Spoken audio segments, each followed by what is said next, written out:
তপ্ত রোদে প্রকৃতিতে হাহুতাশ, চারদিক খা খা করছে, থমকে আছে স্নিগ্ধ বাতাস। এমন অসহনীয় মধ্য দুপুরে হাঁটুপানি নদীতে দৌড়ে পার হচ্ছে এক ঝাঁক শিশু। একই সময়ে কাগজের বড় দুটি নৌকায় সুতো বেঁধে পানিতে ভাসিয়ে খেলা করছে 4 শিশু। কেউ আবার স্কুল ছুটি শেষে ধানক্ষেত ধরে ফিরছে বাড়ি। তখন চরের বুকে 3 ছাগল ছানা সহ বাড়ির পথে এক গৃহিণী, সঙ্গে তার দুরন্তপনা শিশু। এই ছবিটার দিকে তাকালে আমার অতীত মনে হচ্ছে যে আমি এখনো সেই অতীতের মনে আছি, এখনো মনে হয় ওই পানিতে আমি ঝাঁপ দিচ্ছি। এরকম একটা মানে আবেগ আপ্লুত হওয়ার মতো একটা বিষয়।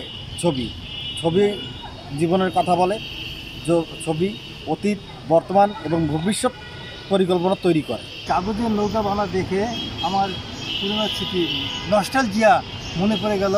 আমি কিন্তু খুব ছোটো ছিলাম, তখন বৃষ্টি হতো, বৃষ্টি হলে আমাদের উঠানে পানিটা জমে যেত, কিন্তু আমি কখনো কাগজের নৌকা নিজে বানাতে পারতাম না, কিন্তু আমার আম্মা আমাকে সুন্দর করে বানিয়ে দিত। আম্মা কাজের মধ্যে খুব জেদ করতাম, আমি আবার কাগজে আমার খাতার পৃষ্ঠা ছিঁড়ে ছিঁড়ে আম্মাকে দিতাম। অনেকগুলো নৌকা বানিয়ে দিত। সেই নৌকাগুলো যখন পানিতে আমি ছেড়ে দিতাম, আর নৌকা যেত আস্তে আস্তে, আর ওই অনুভূতিটা দেখে আমি অত একদম গভীরে চলে যেতাম। আমি ভাবতাম যে আমি নদীর মধ্যে চলে গেছি, আমার নৌকা চলে যাচ্ছে। প্রতিদিনের জীবন গল্পের সাথে মিলে যাওয়া এমন হরেক রকম ছবির প্রদর্শনী হচ্ছে রংপুর পাবলিক লাইব্রেরি মাঠে। বুধবার সকালে ফটোসাংবাদিক, ডকুমেন্টারি ও চলচ্চিত্র নির্মাতা ফিরোজ চৌধুরীর 13তম একক আলোকচিত্র প্রদর্শনীর আনুষ্ঠানিক উদ্বোধন করা হয়। তো আমি প্রায় 33 বছর ঢাকায় অবস্থান করছি এবং বিভিন্ন জাতীয় দৈনিকে গুরুত্বপূর্ণ পদে কাজ করেছি। একজন ফটো সাংবাদিকের বা একজন ফটোগ্রাফারের মূল লক্ষ্যই থাকে ছবি তোলা, এবং একজন ফটোগ্রাফার তখনই সত্যিকার অর্থে ফটোগ্রাফার হয়ে উঠবে যখন সে গতানুগতিক ধারার বাইরে কিছু ছবি তুলবে। আমি একটা সেমিনারে গেলাম, সবাই গেলাম, গতানুগতিক ছবি, এটা প্রতিদিন সবাই তোলে, আমরাও তুলি, আমাদেরকে তুলতে হয়, এটা অ্যাসাইনমেন্ট থাকলে এটা আমাদেরকে কাভার করতে হয়। যে একটা সেমিনারের ছবি দিয়ে আপনি কখনোই একটা অ্যাপ্রিসিয়েশন পাবেন না, তাহলে আপনাকে কী করতে হবে?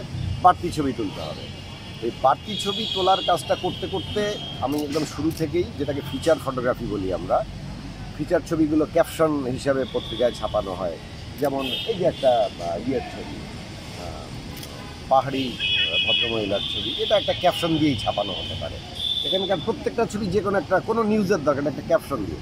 তো এইভাবে আমার ভান্ডারটা অনেক পরিপূর্ণ, বিভিন্ন বিষয়ের ছবি, অল কাইন্ডস অফ বিষয়, সমস্ত বিষয় আছে আমার কাছে। তো আমি সিদ্ধান্ত নিলাম যে রংপুরে দীর্ঘদিন আমার এক্সিবিশন হয় না, তো আমি রংপুরে একটা এক্সিবিশন করব। তো একটা ভালো উপলক্ষ আমার সামনে চলে আসলো যে জাতির পিতা বঙ্গবন্ধু শেখ মুজিবুর রহমানের 105তম জন্মদিন ছিল গত মাস, অর্থাৎ মার্চের 17 তারিখ। তো ওইটাকে মাথায় নিয়ে আমি এই মূলত এক্সিবিশনটার আয়োজন করি, এবং ওই দিন জাতীয় শিশু দিবস। তো শিশুর সাথে যেহেতু নারী ওতপ্রোতভাবে জড়িত, তাহলে আমি ওই কারণেই সিদ্ধান্ত নিলাম যে শিশু এবং নারী হলে জিনিসটা পরিপূর্ণ হয়। ওই হিসাবেই শিশু এবং নারী বিষয়বস্তুতে আমি বেছে নিয়েছি। আর যেহেতু 17ই মার্চ ছিল আমাদের মুসলমান ধর্মাবলম্বীদের জন্য অত্যন্ত পবিত্র একটা মাস, রমজান মাস, ওই সময়টা একটু ব্যতিক্রম, তো তখন আমি সিদ্ধান্ত নিলাম যে 17 মার্চের অনুষ্ঠানটা আমি 17ই এপ্রিল করব। সেই হিসাবেই 17 এপ্রিল তারিখে এটা উদ্বোধন করা হলো।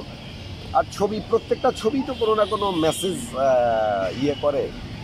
এই ছবিটা ধরেন একটা পাহাড়ি মানুষের জীবন, আপনাকে কোনো ছবি বুঝিয়ে দিতে হবে না, আপনি যেটা ছবি দাঁড়াবেন আপনি নিজেই একটা উত্তর পেয়ে যাবেন। হয়তো আমার উত্তরের সাথে 100% মিলবে না।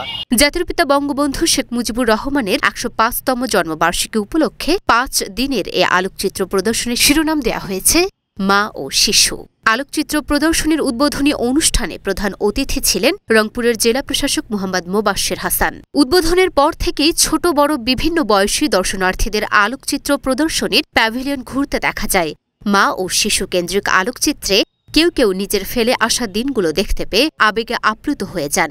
বিশেষ করে আমাদের ছোটবেলার স্মৃতি বেশি করে মনে পড়ছে, যেমন আমরা কল চেপে আগে হাত লাগাই দিয়ে পানি মুখ দিয়ে খাওয়া, ওই পাশে একটা ছবিতে দেখছি, খুবই ভালো লাগছে।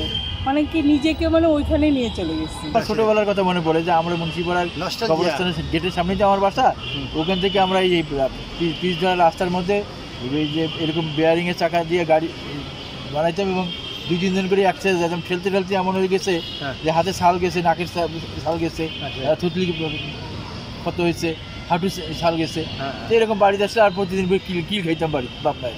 দর্শনার্থীরা বলছেন, ফটো সাংবাদিক ফিরোজ চৌধুরীর ফ্রেমবন্দি প্রতিটি ছবি অতীত, বর্তমান ও ভবিষ্যতের কথা বলছে।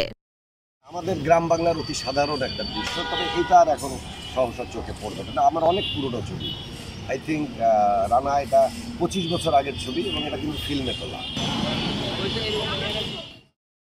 Luna Afroz, Snipa, Dhaka post.